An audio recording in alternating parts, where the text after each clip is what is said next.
This is HOA consequences. She brought a ruler and a grudge. My name is Matt. I'm 34, and I work as a city permit tech in Denver, Colorado.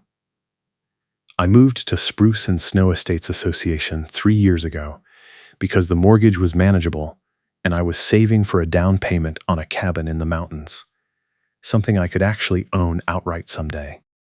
The neighborhood looked normal enough at first. Clean streets, decent snow removal, reasonable people. What I didn't see coming was that the compliance chair carries a ruler and a stopwatch. And the gate access administrator, Rebecca Morgan, treats the community codes like a personal weapon. Rebecca is in her late 40s, brown hair, always pulled into a tight bun, and she wears her authority like a crown. Everyone calls her Susan behind her back, because she never gives notice before she strikes. You just wake up one morning, and there's a violation letter taped to your door, a new fine on your account, or your gate access mysteriously stops working. It started on a Tuesday morning in early January. I stepped outside to grab my mail and saw Rebecca standing at the end of my driveway, arms crossed, staring at my front steps. She was wearing a black parka and pink earmuffs, and she had a stack of pre-filled forms tucked under one arm. The snow was coming down hard, fat flakes piling up fast, and I had a bucket of ice melt salt sitting by my front steps so I could keep the walkway clear. Just a plain orange Home Depot bucket, half full with a small scoop inside. Rebecca pointed at the bucket and said, "You cannot have that there. It is a violation of the appearance standards." Section 12, subsection 4. You have 24 hours to remove it, or you will be fined $250. I blinked snow out of my eyes and said, "It is a bucket of salt. I use it to keep the steps safe." She pulled one of the pre-filled forms from her stack, checked a box with a pen she had clipped to her parka, and said, "I do not care what you use it for. It is visible from the street, and it is unapproved exterior storage. You should have read the rules before you moved in, sweetheart." 24 hours. She turned and walked back toward her Lexus, which was idling at the curb with the wipers going. I stood there in the snow, holding my mail, trying to process what had just happened. A bucket of salt that I was actively using to prevent someone from slipping and suing the HOA. And she was hitting me with a $250 fine and a 24-hour deadline in the middle of a blizzard. I went inside, pulled up the HOA governing documents on my laptop, and read Section 12, subsection 4. It said that exterior storage of maintenance equipment must be screened from street view or stored in an approved enclosure. But it also had an exception for safety equipment actively in use during winter weather. I highlighted that sentence, saved a screenshot, and sent an email to the HOA board explaining that my salt bucket was safety equipment actively in use and therefore exempt. Rebecca replied within an hour. Her email said, "Your interpretation is incorrect. The exception applies only to equipment owned by the association or its contractors. Resident-owned equipment does not qualify. Your cure deadline remains in effect. Compliance will be verified tomorrow at 9 a.m. I read that email 3 times. She was twisting the language. The governing documents did not say anything about who owned the equipment. The exception was for safety equipment actively in use, period. But Rebecca was the gate access administrator, and she sat on the architectural review committee. So she had enough authority to make her interpretation stick, unless I wanted to lawyer up over a bucket of salt.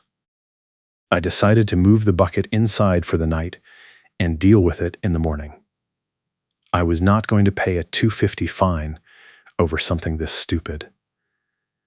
But when I woke up the next morning and looked outside, I saw that the HOA plow crew had pushed a massive berm of snow back into my driveway. Not just across the apron, but a solid 3-foot wall of packed snow and ice that completely blocked my car in. My driveway had been clear the night before. I had shoveled it myself after dinner. This was fresh. I grabbed my shovel and started digging. It took me 40 minutes to clear enough space to back my car out, and by the time I finished, I was late for work. I threw the shovel in the garage, got in my car, and headed out.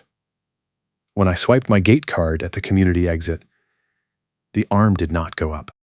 The reader beeped twice and flashed red. I swiped again. Same thing. I tried a third time, and the reader displayed a message, "Access suspended. Contact management." I pulled over, called the management company, and got a recorded message saying they were experiencing high call volume due to weather. I sat there for 10 minutes, watching the snow pile up on my windshield until another resident pulled up behind me and honked. I had to back up, pull into a visitor spot, and walk back to my house in the snow. I called the management company again from my kitchen and finally got through to a live person. She said my gate access had been suspended due to an open compliance violation, and I would need to resolve the violation before access could be restored. I said, "I moved the bucket. The violation is cured." She said, "I show here that the compliance officer noted an additional violation during the reinspection this morning. Failure to maintain a clear driveway approach.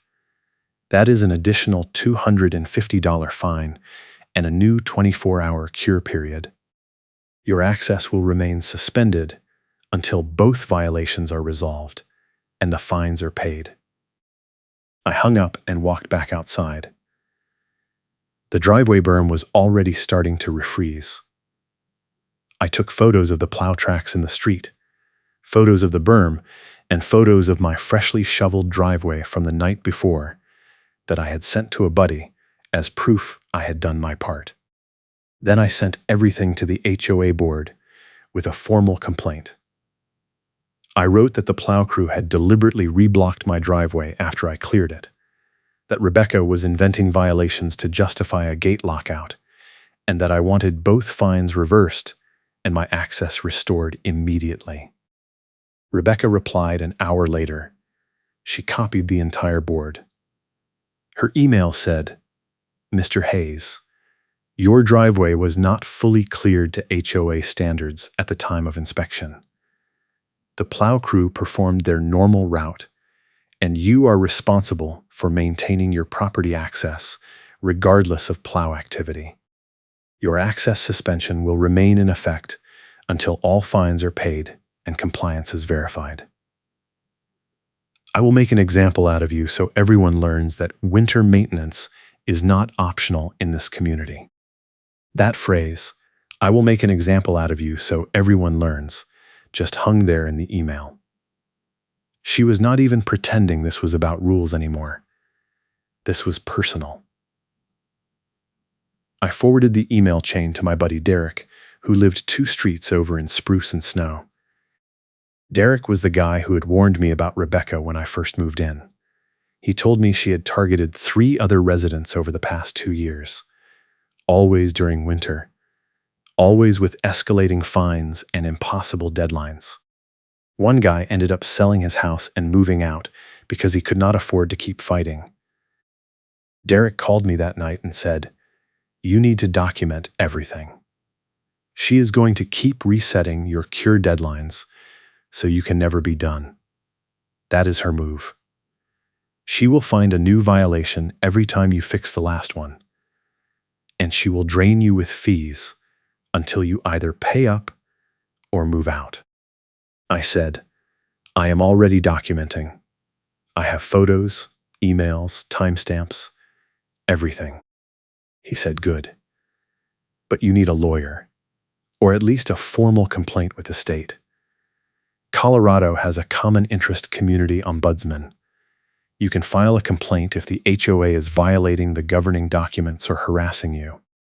I told him I would look into it, but I was not ready to spend money on a lawyer yet.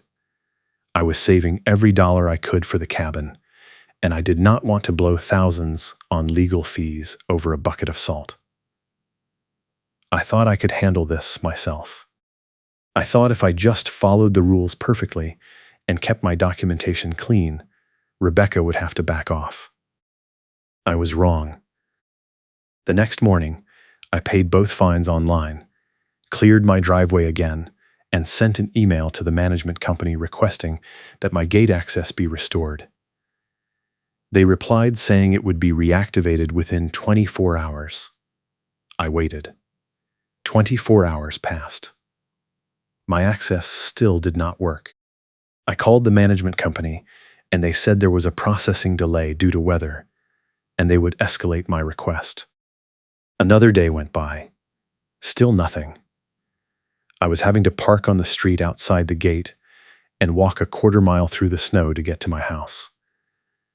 On the third day, I got an email from Rebecca. It said, "Mr. Hayes, your amenities access has been suspended pending a hearing before the board to address your pattern of non-compliance and your hostile communications with HOA leadership. The hearing is scheduled for next Tuesday at 7 p.m. in the clubhouse. Attendance is mandatory. Failure to attend will result in additional fines and potential legal action. Pattern of non-compliance. Hostile communications. I had paid the fines, moved the bucket, and cleared my driveway 3 times. I had not been hostile. I had been factual. But Rebecca was escalating, and now she was threatening a formal hearing. I called Derek again and told him what was happening. He said, "That is the amenities lockout threat. She does this to people she wants gone.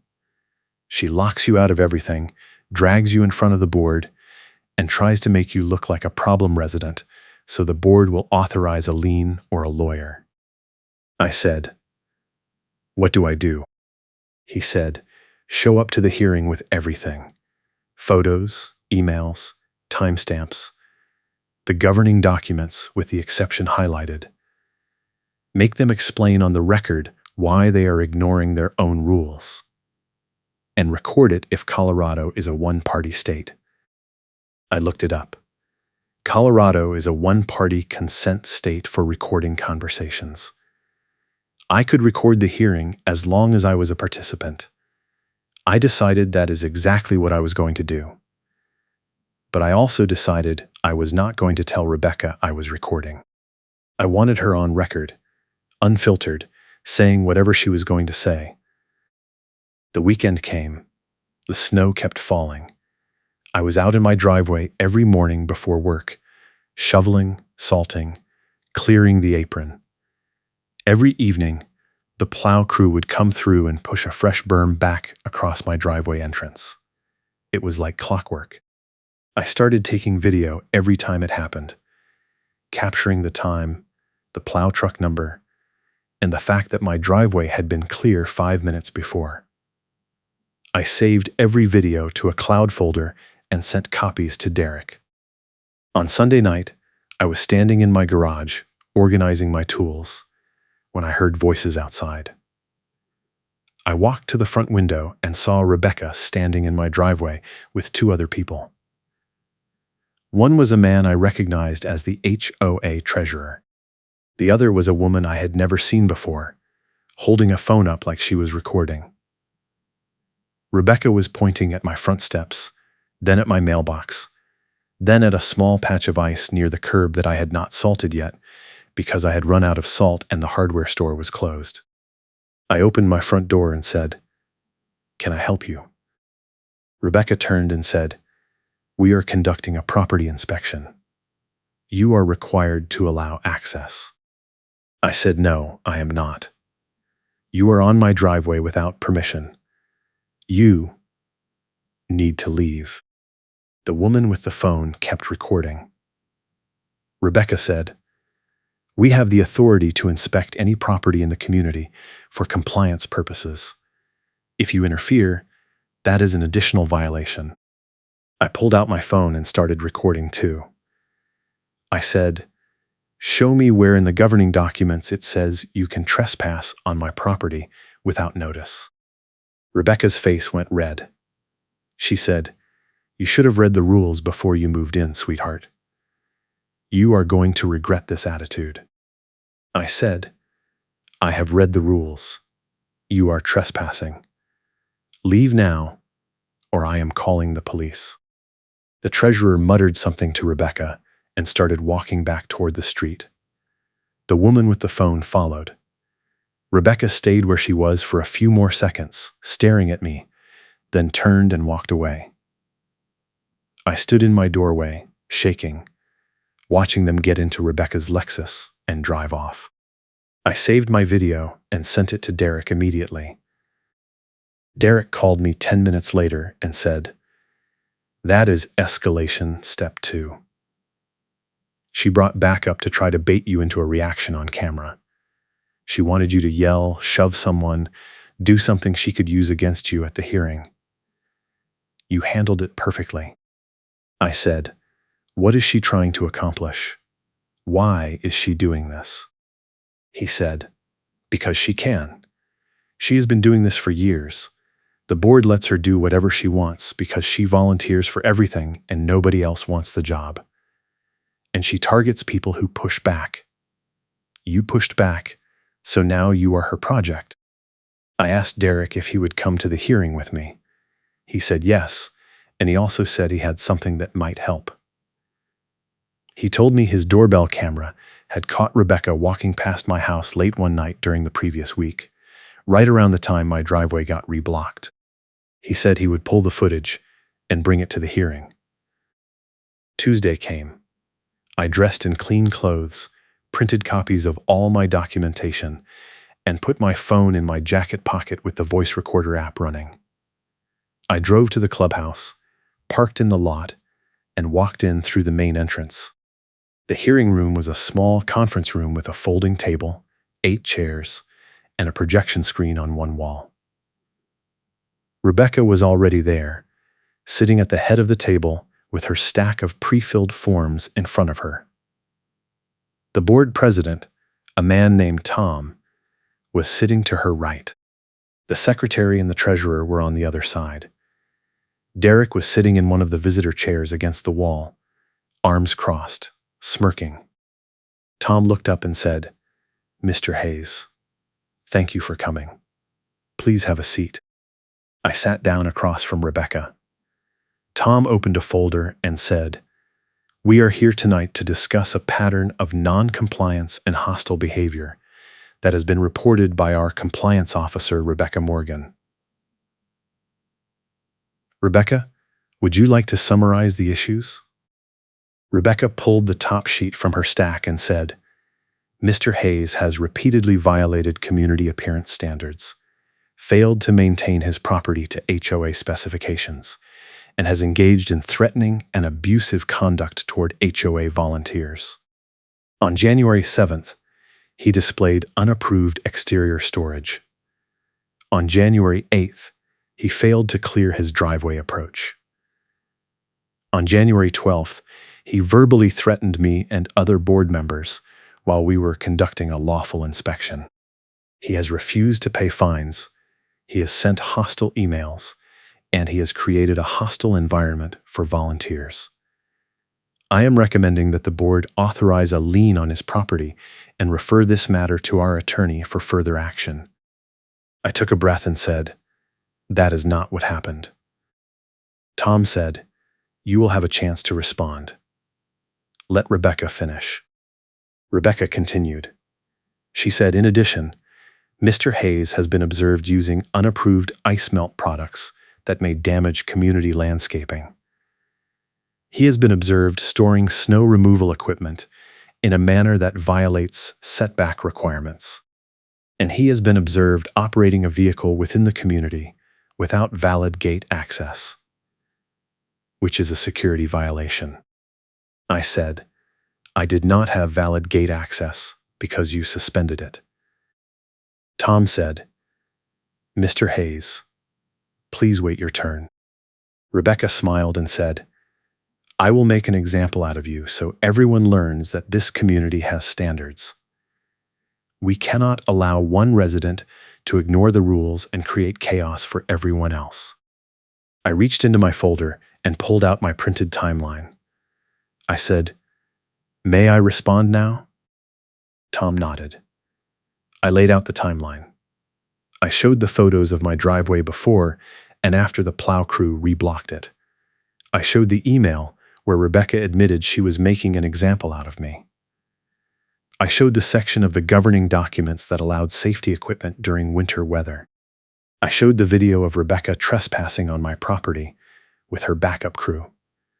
I showed the gate access suspension notice and the processing delay that left me stranded outside the community for 3 days after I paid the fines.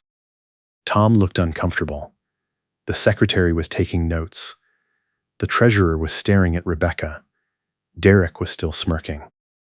I said, Rebecca has been inventing violations, resetting cure deadlines, and escalating fines in order to force me out of the community. She has admitted in writing that she wants to make an example out of me. She has trespassed on my property. She has suspended my gate access without cause. And she has retaliated against me for filing a formal complaint. None of this is about compliance. This is harassment. Rebecca's face went red again. She said, That is a lie. You are twisting everything to make yourself look like a victim. You are the problem here. You are the one who refuses to follow the rules. You are the one who... I said, I have recordings. The room went silent. Tom said, Recordings of what? I said, Recordings of Rebecca admitting that this is personal. Recordings of her saying she wants to make an example out of me. Recordings of her trespassing on my property and threatening me with additional violations if I did not comply. I have everything. Rebecca stood up and said, You cannot record private conversations without consent.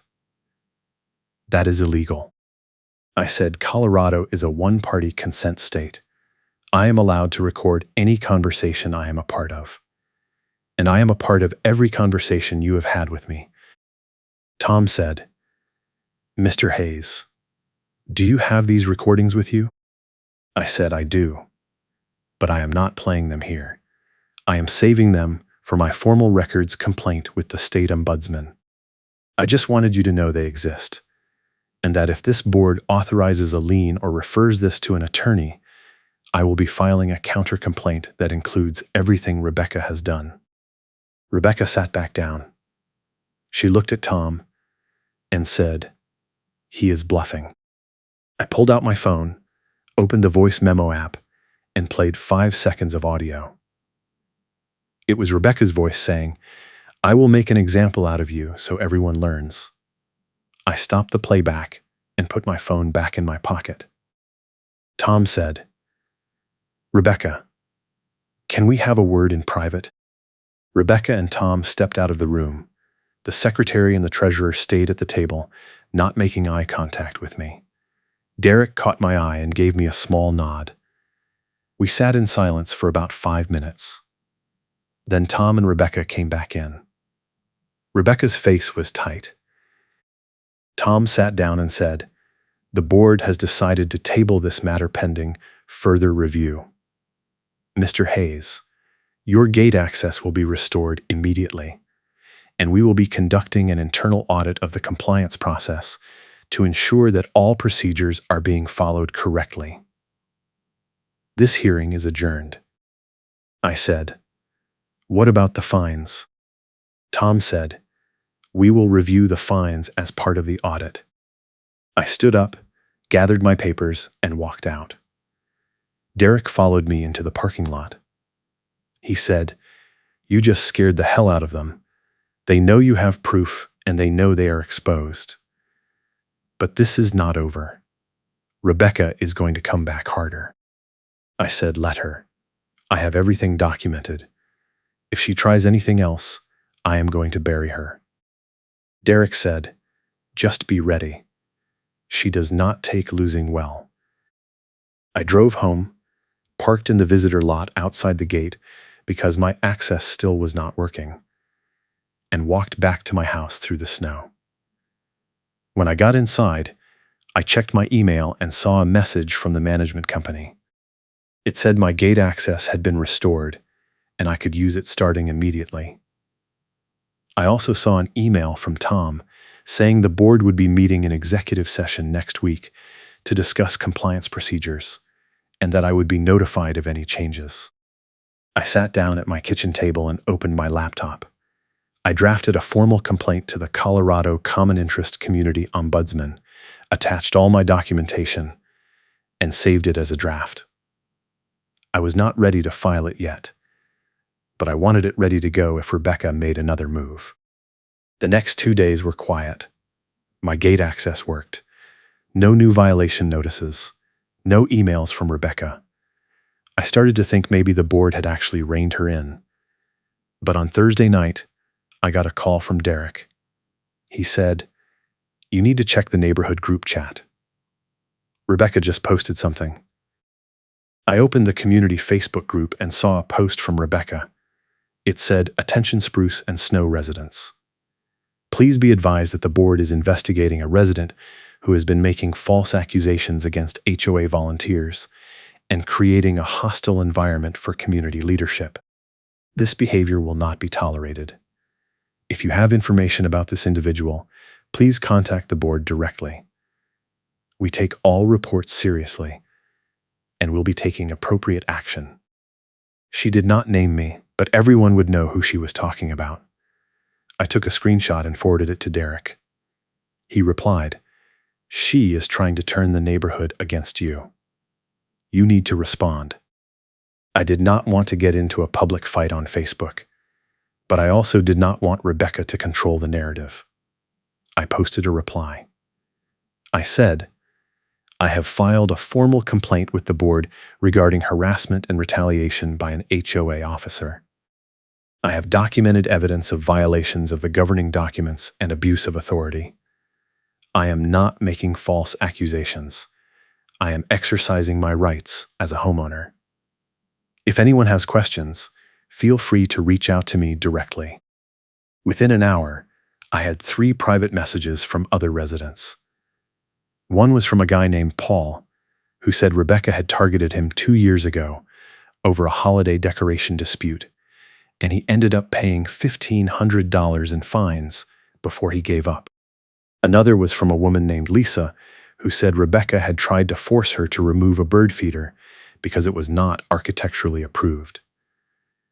The third was from a couple who said they were considering moving out because they were tired of the constant harassment. I replied to all 3 and asked if they would be willing to provide statements for my complaint. Paul and Lisa both said yes.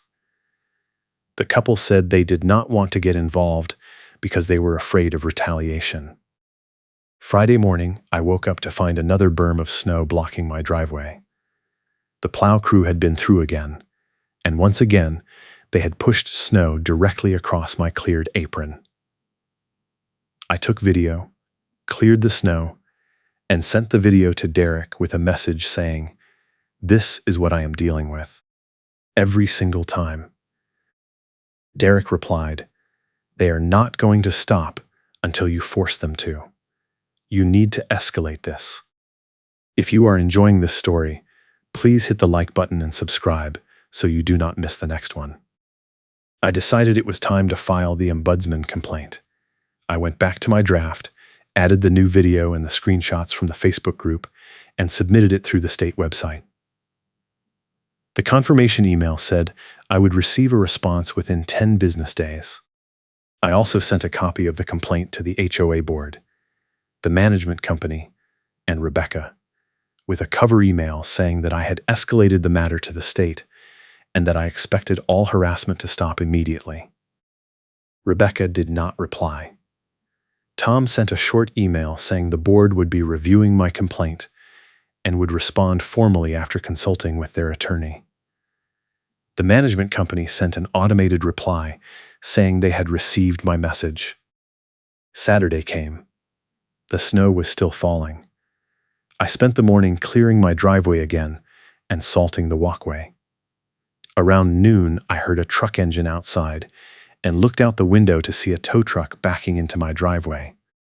Rebecca was standing on the sidewalk with her stack of pre-filled forms, talking to the tow driver. I ran outside and said, "What are you doing?" Rebecca said, "Your vehicle is parked in violation of the community parking restrictions." Section 9, subsection 2.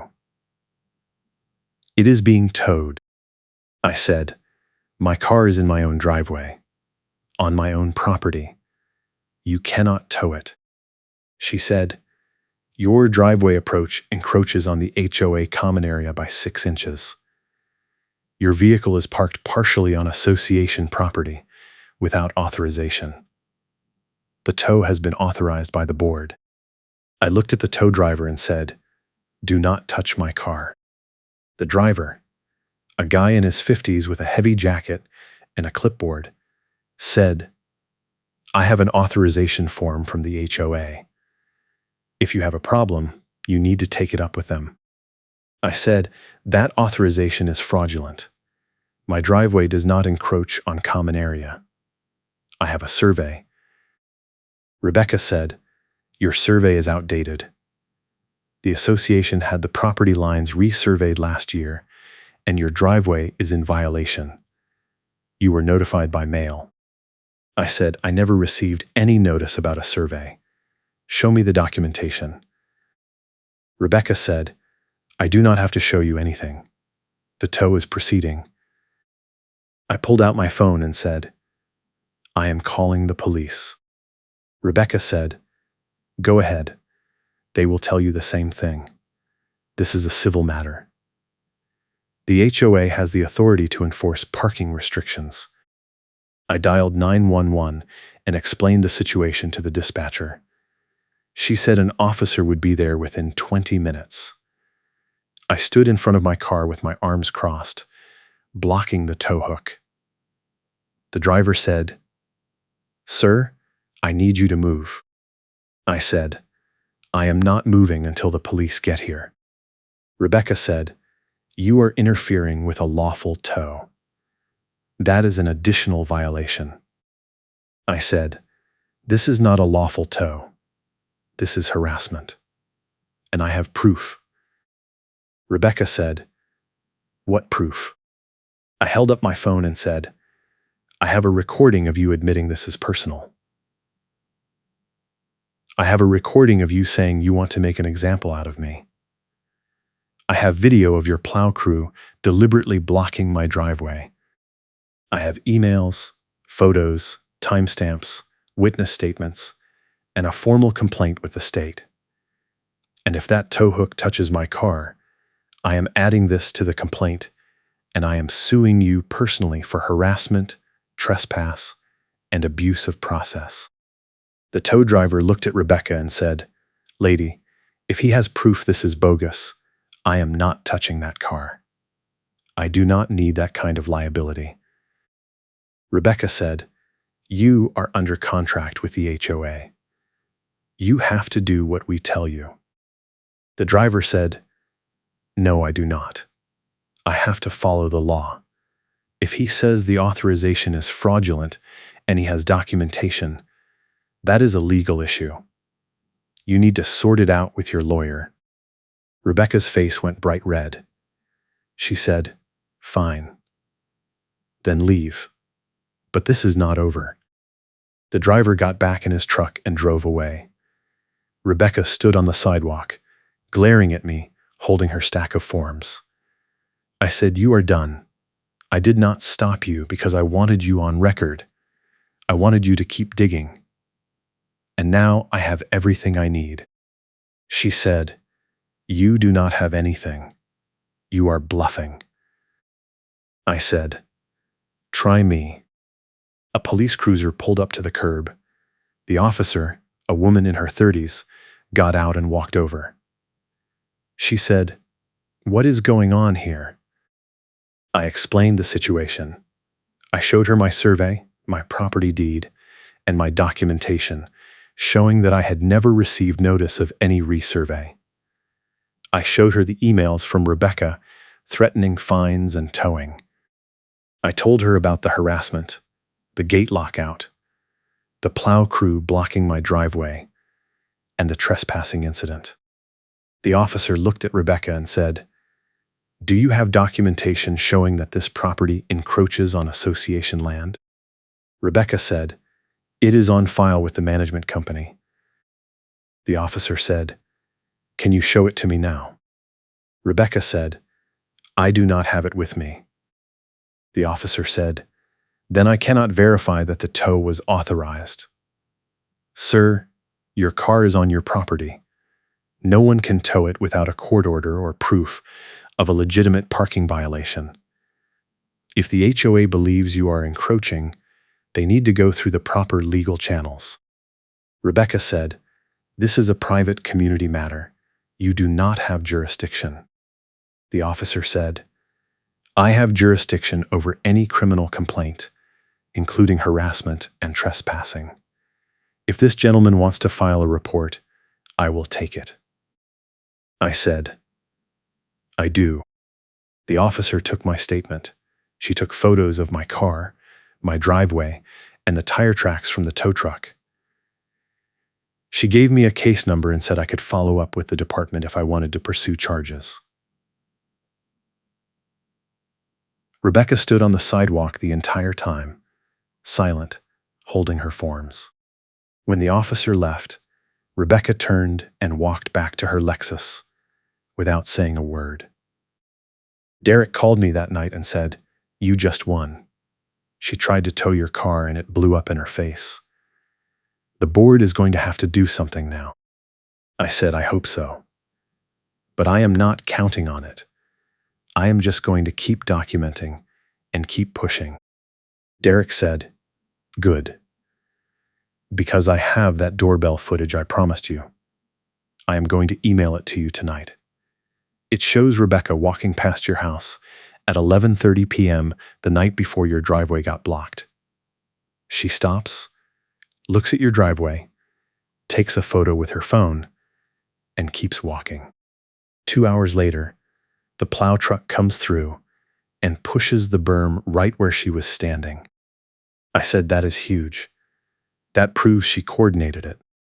Derek said, "Exactly. Use it." Sunday was quiet. No new violation notices, no plow berms, no emails from Rebecca. I spent the day inside, organizing my documentation and adding Derek's doorbell footage to my evidence folder. I also drafted an email to the board and the management company summarizing everything that had happened over the past 2 weeks and requesting a formal response within 72 hours. Monday morning, I got a reply from Tom. He said the board had held an emergency executive session and had decided to place Rebecca on administrative leave, pending an investigation. He said the board had hired an outside attorney to review the compliance process, and that I would be contacted within the week for an interview. He also said that all outstanding fines against my account had been suspended pending the outcome of the investigation. I forwarded the email to Derek. He replied, "You did it. She is on leave. That means they know she screwed up and they are trying to cover their asses." I replied, "I am not celebrating yet. She is still a board member and she still has access to my account. I do not trust her not to retaliate." Derek said, "Watch your back. She is going to be pissed." Tuesday night, I was sitting in my living room watching TV when I heard a loud bang outside. I jumped up and ran to the window. My car was sitting in the driveway, undamaged, but there was a new dent in my mailbox post and a spray of snow across my front lawn like something had hit it hard and spun out. I grabbed my coat and my phone and went outside. There were fresh tire tracks in the snow leading from the street to my mailbox and then back out. Someone had deliberately driven into my mailbox. I took photos of the tire tracks, the dent, and the spray pattern. Then I called the police and filed a report. The officer who responded said it looked like a hit and run, but without a witness or a plate number, there was not much they could do. I asked if they could check for any security cameras in the area.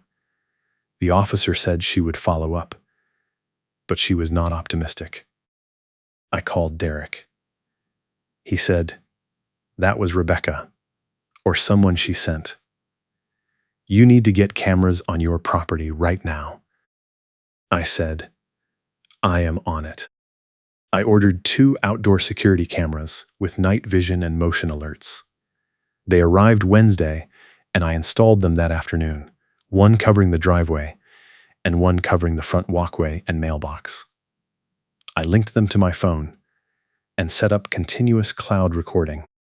Thursday morning, I got an email from the outside attorney the board had hired. Her name was Jennifer Caldwell, and she wanted to schedule a phone interview to discuss my complaint. We set it up for Friday afternoon. She said the interview would take about an hour, and I should have all my documentation ready to reference. Friday came. I took the afternoon off work and sat down at my kitchen table with my laptop, my printed timeline, and my phone. Jennifer called at 2 p.m. sharp. She introduced herself, explained that she had been retained by the board to conduct an independent review of the compliance process, and said that everything I told her would be confidential unless it needed to be included in her report to the board. I walked her through the entire timeline. I sent her copies of the emails, the photos, the videos, the doorbell footage from Derek, and the recordings of Rebecca admitting she wanted to make an example out of me. Jennifer asked detailed questions about each incident. She asked if I had reported the mailbox hit and run to the police. I said yes and gave her the case number. She asked if I had any other witnesses besides Derek. I said yes and gave her Paul and Lisa's contact information. The interview took 90 minutes. At the end, Jennifer said, "Mr. Hayes, based on what you have shown me, it is clear that there have been significant procedural violations and that you have been subjected to targeted enforcement. I will be including this in my report to the board. I cannot tell you what the board will decide, but I can tell you that what you have documented is serious, and it needs to be addressed." I said, "What happens to Rebecca?" Jennifer said, "That is up to the board, but I will be recommending that she be removed from any compliance or enforcement role, and that the board implement new oversight procedures to prevent this from happening to other residents." I thanked her and hung up. I felt like I could finally breathe. For the first time in 2 weeks, it felt like someone in authority was actually listening and taking this seriously. Saturday morning, I woke up to an email from Tom. It was short. It said, "Mr. Hayes, the board has received Attorney Caldwell's preliminary findings. We will be holding a special meeting on Monday night to discuss next steps. You are invited to attend if you wish. The meeting will be at 7 p.m. in the clubhouse." I forwarded the email to Derek and said, "This is it. Monday is the showdown." Derek replied, "I will be there." Monday came. I dressed in my cleanest clothes, grabbed my folder of documentation, and drove to the clubhouse. The parking lot was packed. Apparently, word had gotten out that the board was going to address the Rebecca situation, and half the neighborhood showed up. I walked inside and found Derek standing near the door. He said, "This is going to be good." The meeting started at 7. Tom called the meeting to order and said, "We are here tonight to discuss the findings of Attorney Caldwell's review and to address concerns that have been raised about our compliance process. I want to start by saying that the board takes these concerns very seriously, and we are committed to making sure that all residents are treated fairly and that our governing documents are applied consistently. He paused, then said, "Attorney Caldwell will now present her findings." Jennifer stood up and walked to the front of the room. She had a laptop and a projector. She put up a slide that said, "Compliance Process Review, Spruce and Snow Estates Association." She said, "I was retained by the board to conduct an independent review of the HOA's compliance and enforcement procedures. My review included interviews with residents, HOA officers, and third-party vendors. I also reviewed governing documents, email records, financial records, and video evidence provided by multiple sources." She clicked to the next slide. It said, "Summary of Findings."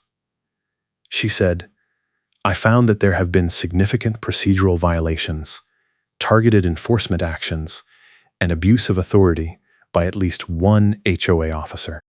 Specifically, I found that Compliance Officer Rebecca Morgan engaged in a pattern of harassment and retaliation against Mr. Matthew Hayes, including the invention of violations, manipulation of cure deadlines, abuse of gate access controls, coordination with vendors to create false compliance issues, spassing on private property, and threats of legal action without board authorization." The room went silent. Rebecca was sitting in the front row, her face pale.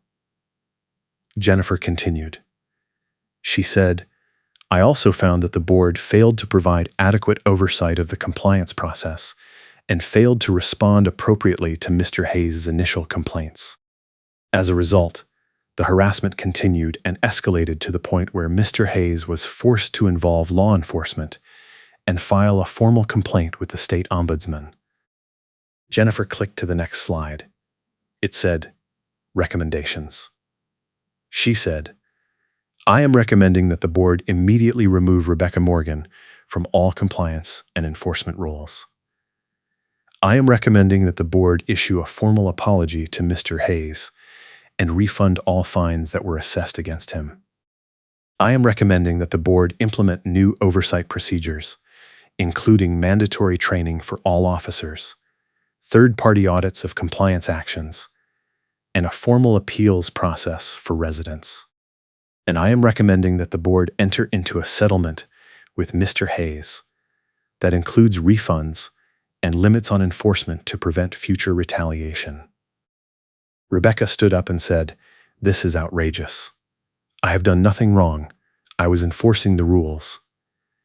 Mr. Hayes has been non-compliant from day one, and he has lied about everything.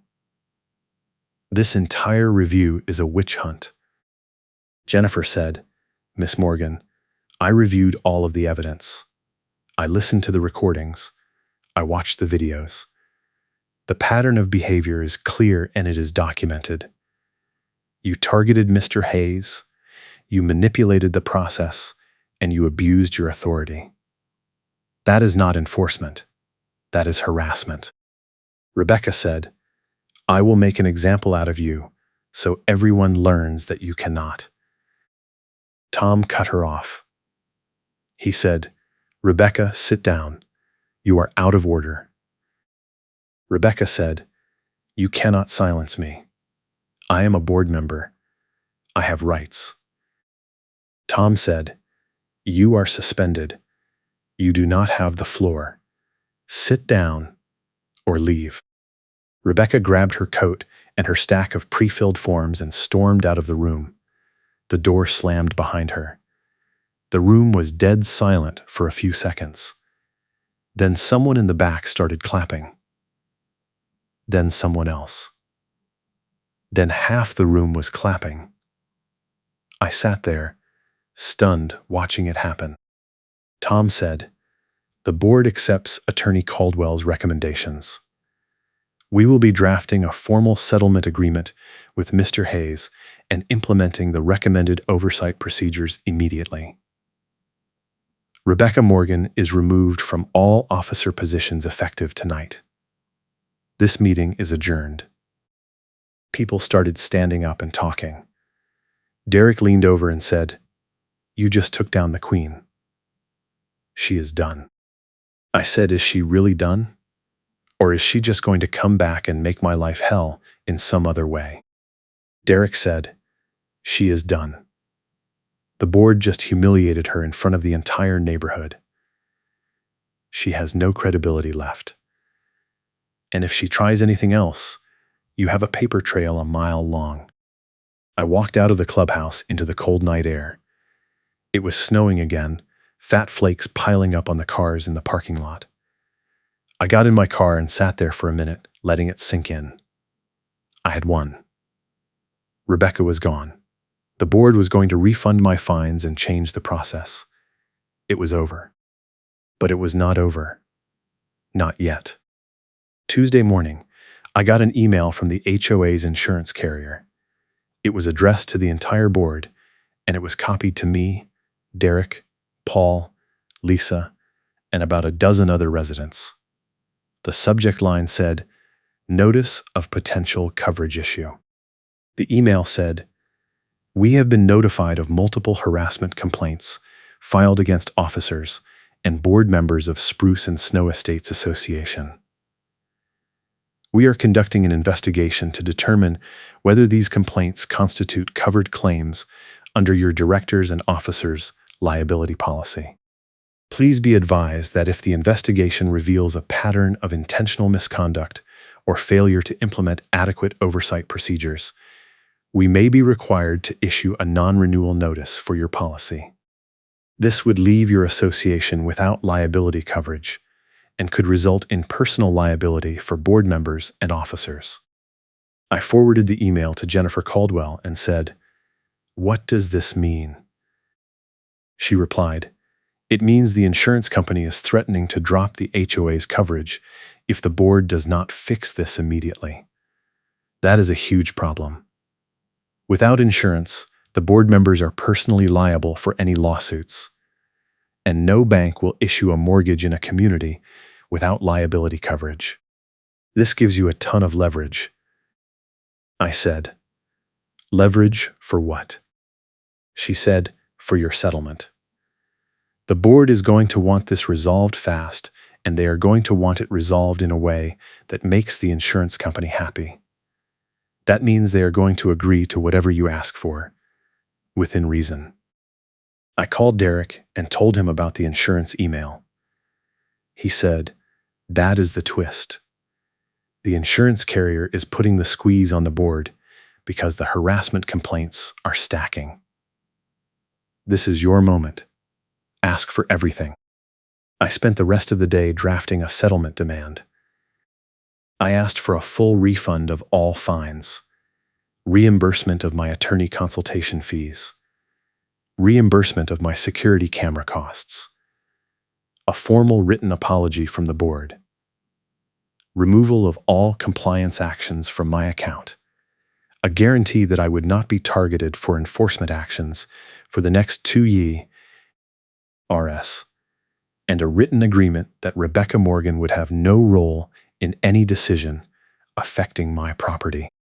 I also asked for the board to implement mandatory training for all officers and to hire an independent third-party management company to handle compliance going forward. I sent the demand to Jennifer and asked her to present it to the board. She replied, "This is reasonable. I will send it to them tonight." Wednesday morning, Tom called me. He said, "Mr. Hayes, the board has reviewed your settlement demand and we are prepared to accept all of your terms. We will have the paperwork ready by the end of the week. We just need you to sign a mutual release, agreeing that this resolves all claims and that you will not pursue any further legal action against the HOA or its officers." I said, "What about Rebecca?"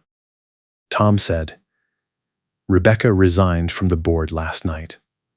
She is no longer an officer, and she will have no role in HOA operations going forward." I said, "Did she resign voluntarily?" Tom said, "Let us just say she was encouraged to resign. The insurance company made it clear that if she stayed, they would not renew our policy." I said, "Good. Send me the paperwork and I will review it. Tom said, "Thank you for your patience, Mr. Hayes, and I am sorry this happened. It should never have gotten this far." I hung up and sat back in my chair. It was really over.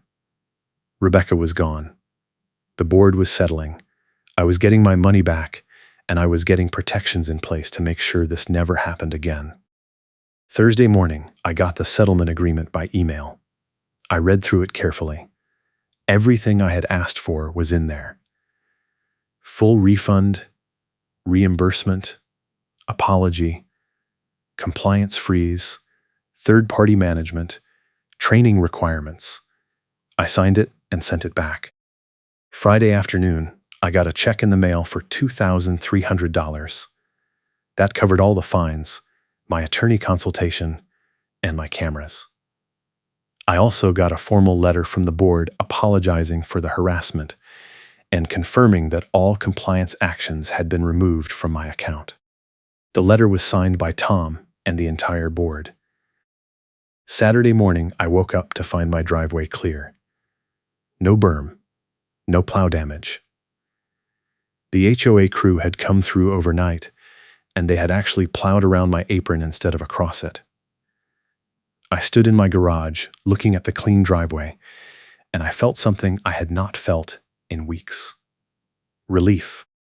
Derek called me that afternoon and said, "How does it feel?" I said, "It feels good. But I am not letting my guard down. I am keeping those cameras running, and I am keeping all my documentation, just in case." Derek said, "Smart. But I think you are in the clear. The board knows they screwed up, and they know the insurance company is watching. They are not going to let anyone target you again." I said, "I hope you are right." He said, "I am.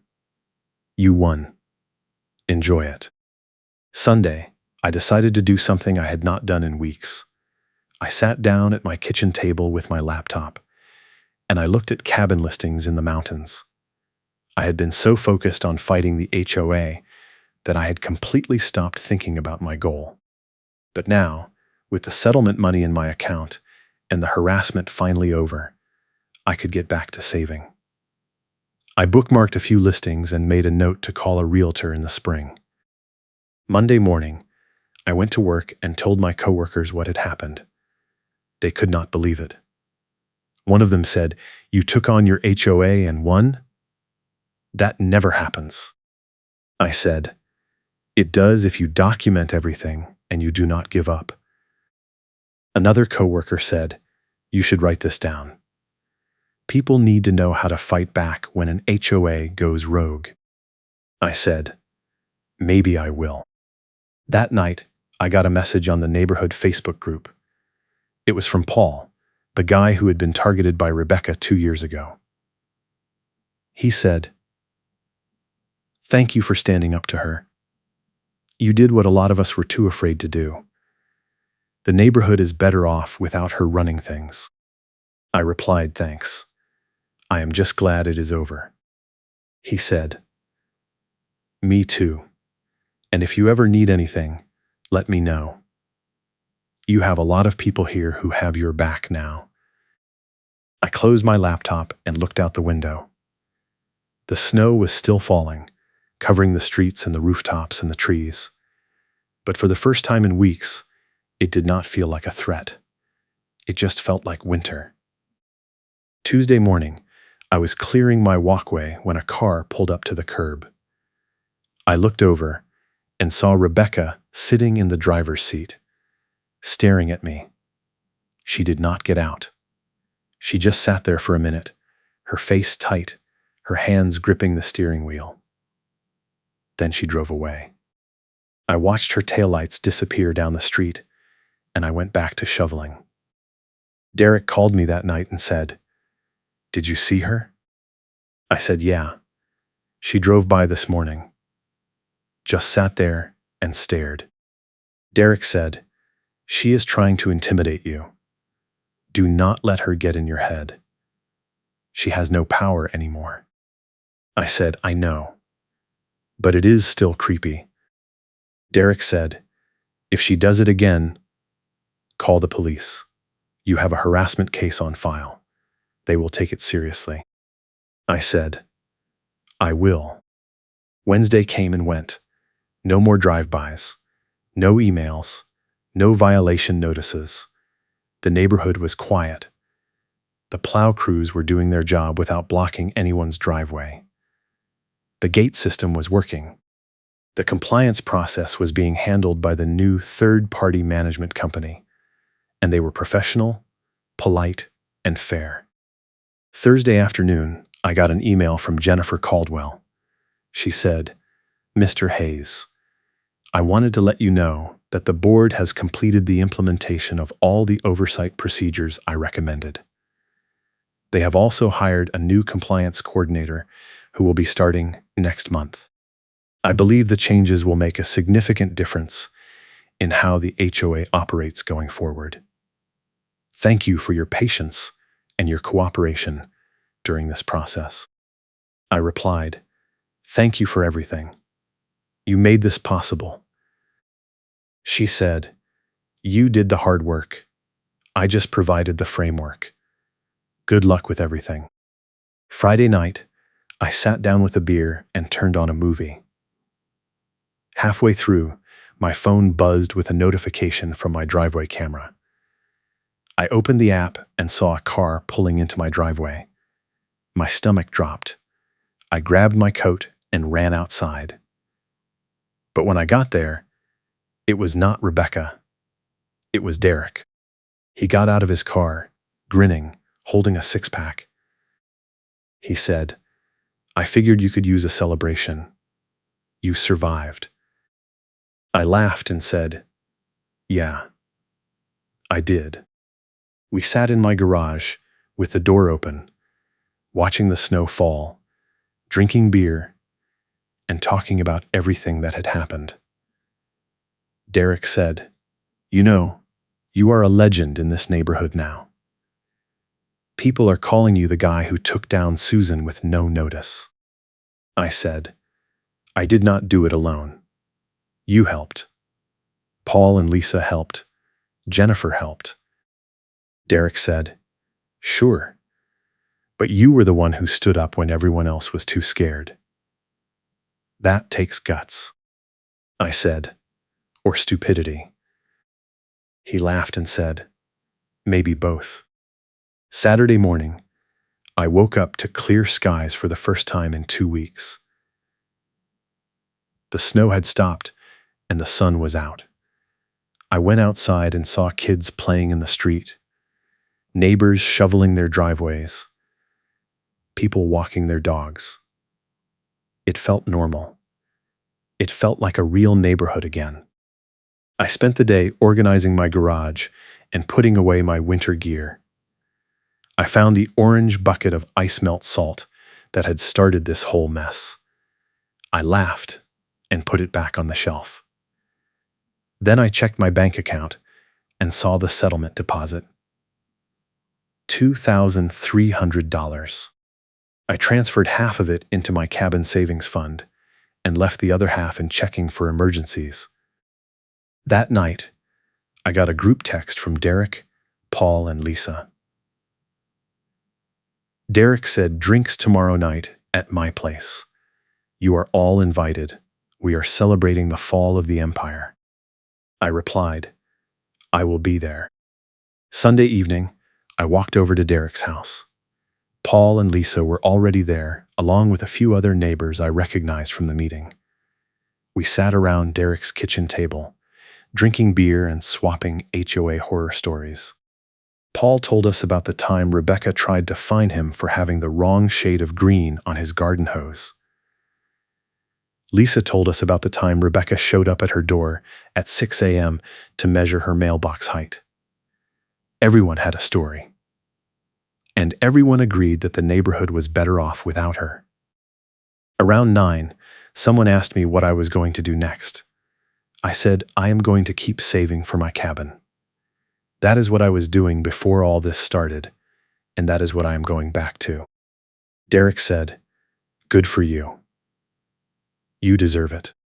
I said thanks. And thanks for having my back through all of this. I could not have done it without you. He raised his beer and said, to taking down tyrants and getting your life back. Everyone clinked bottles and drank. I looked around the table at these people who had stood up with me, and I felt something I had not felt in a long time. Community. Real community. Not the fake HOA version where someone is always watching and waiting to catch you breaking a rule, but the real thing, where people look out for each other and stand together when someone is being treated unfairly. I drove home that night feeling lighter than I had in months. I parked in my driveway, walked up to my front door, and stopped to look at the bucket of salt sitting by my steps. I picked it up, carried it inside, and put it in the hall closet. Out of sight. Not because I was afraid of another violation, but because I did not need it sitting there as a reminder anymore. It was over. Monday morning, I went back to work. My boss asked how things were going, and I told him the whole story. He said, "That is insane.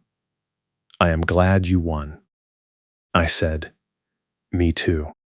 He said, "You know, we are hiring a new project coordinator.